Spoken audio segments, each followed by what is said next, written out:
Hello मित्रों, हम अपने पिछले कुछ वीडियो से महाराजा अग्रसेन के संदेशों पर चर्चा करते रहे हैं।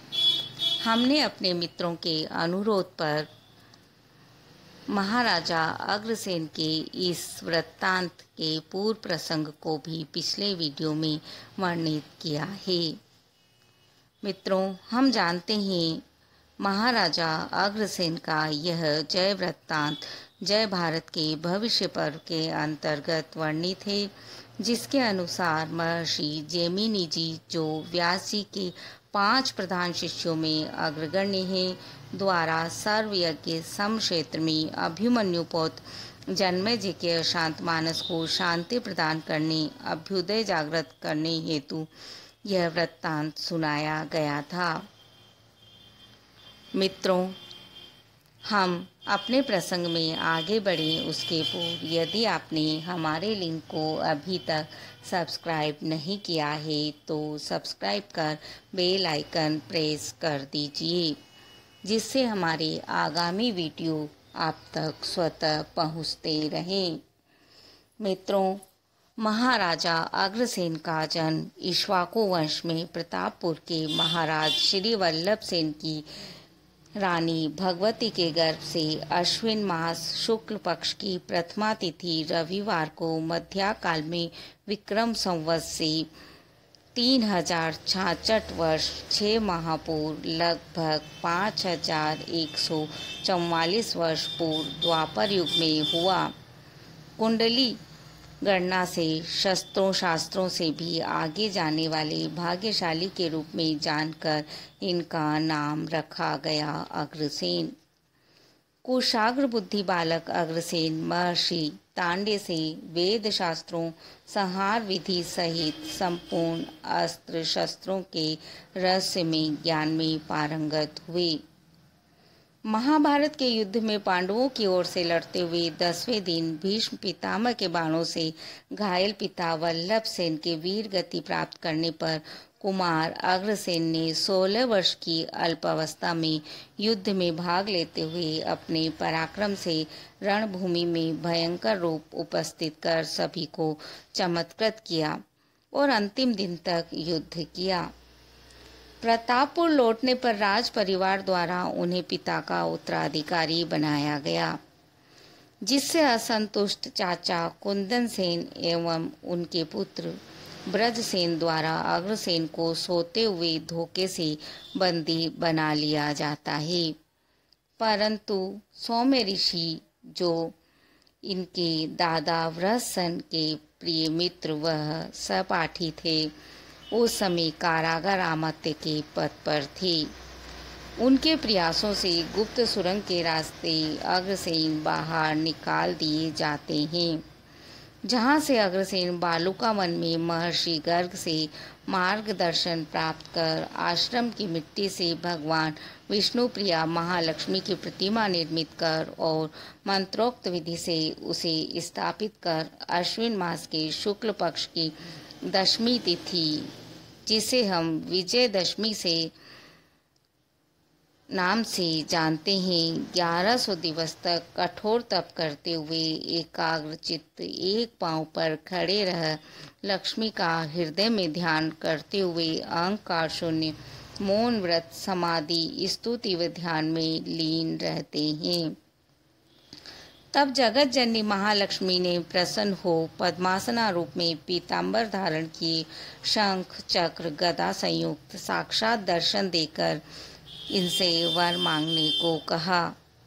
अग्रसेन प्रथम वर के रूप में अपने हृदय में महालक्ष्मी में ध्यान तथा लक्ष्मी को स्मरण करने वाले का लक्ष्मी द्वारा कभी त्याग न करना मांगते हैं। दूसरे वर्ग के रूप में हमेशा के लिए लोभ मोह क्रोध पर विजय, मन व चित्त में सत्य व तप की विद्यमानता को प्राप्त करते हैं।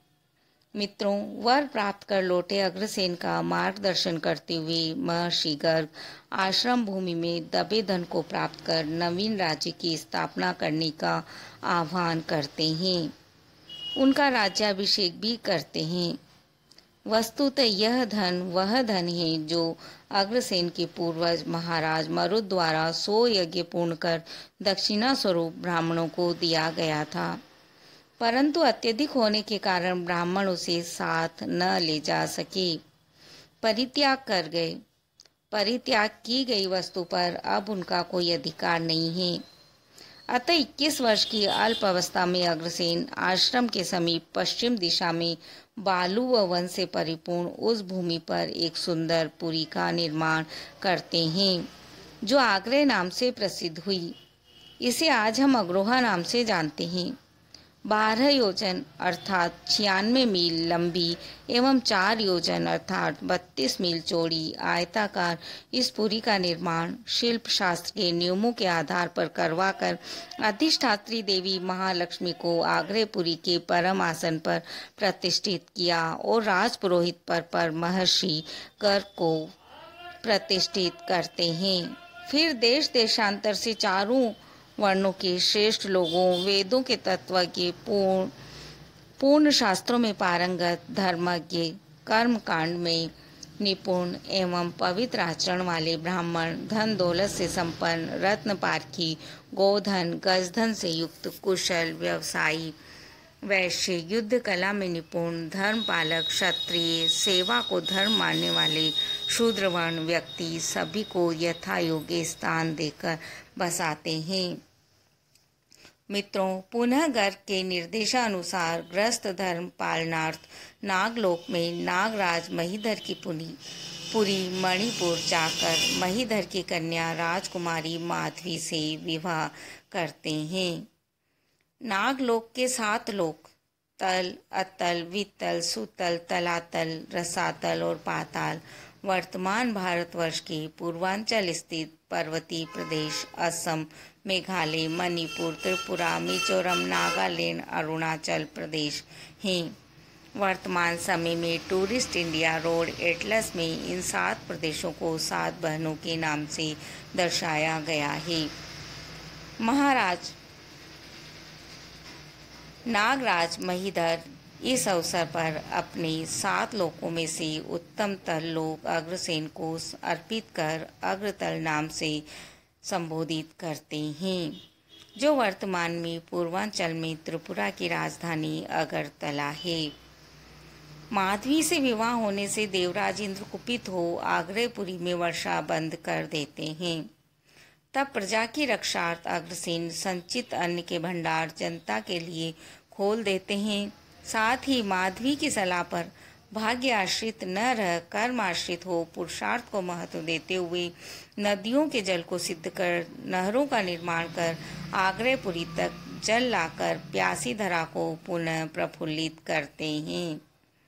इंद्र प्रेरणा से अग्निदेव द्वारा लहलहाती फसल जलवा देने पर पुनः एकाग्रचित हो महालक्ष्मी की प्रार्थना कर साक्षात उपस्थित महालक्ष्मी से इंद्र से अभय का वरदान प्राप्त कर इंद्र से भयंकर युद्ध करते हैं, जिसमें गुरु बृहस्पति द्वारा संधि करवाने पर इंद्र अग्रसेन के शील और सौंदर्य की परीक्षा लेने को युद्ध का कारण बतला अग्रसेन से चिरकाल तक मैत्री की इच्छा प्रकट करते हैं। मित्रों, माधवी से अग्रसेन को 18 पुत्र और 1 पुत्री प्राप्त होते हैं। पुत्रों के विवाह नागराज वासुकी की पुत्रियों से क्रमशः विभु से चित्रा, विक्रम से शुभा, अजय से शीला, विजय से कांति, अनल से स्वाति, नीरज से रेणुका, अमर से क्षमा, नगेंद्र से शिरा, सुरेश से सखी, श्रीमंत से श्रीमाला, सोम से शांति, धरणीधर से प्रिया, अतुल से सुकन्या, अशोक से सावित्री, सुदर्शन से हेमवती, सिद्धार्थ से तारा, गणेश्वर से नागमणि, लोकपति से प्रभावती का होता है। पुत्री ईश्वरी का विवाह परम धार्मिक काशीराज के पुत्र राजा महेश के संग हुआ, जो बाद में मोक्ष धर्म में स्थापित होकर ब्रह्मस्वरूप महामुनि के रूप में प्रसिद्ध हुए। वासुकी ने दहेज में अपनी समस्त संपत्ति और विदिशा राज्य देना चाहा था, तब अग्रसेन ने यह कहकर रोक दिया, मैं ब्राह्मण नहीं हूँ, मैं तो राजा हूँ और राजा का धर्म पोषण करना होता है, शोषण नहीं। मैं दूसरे का धन ग्रहण करके उसके वैभव को समाप्त नहीं कर सकता। मित्रों, शेष चर्चा हम अगले वीडियो में करेंगे। यदि आपको यह प्रसंग पसंद आया हो तो इसे लाइक कर प्रसारित अवश्य कीजिए।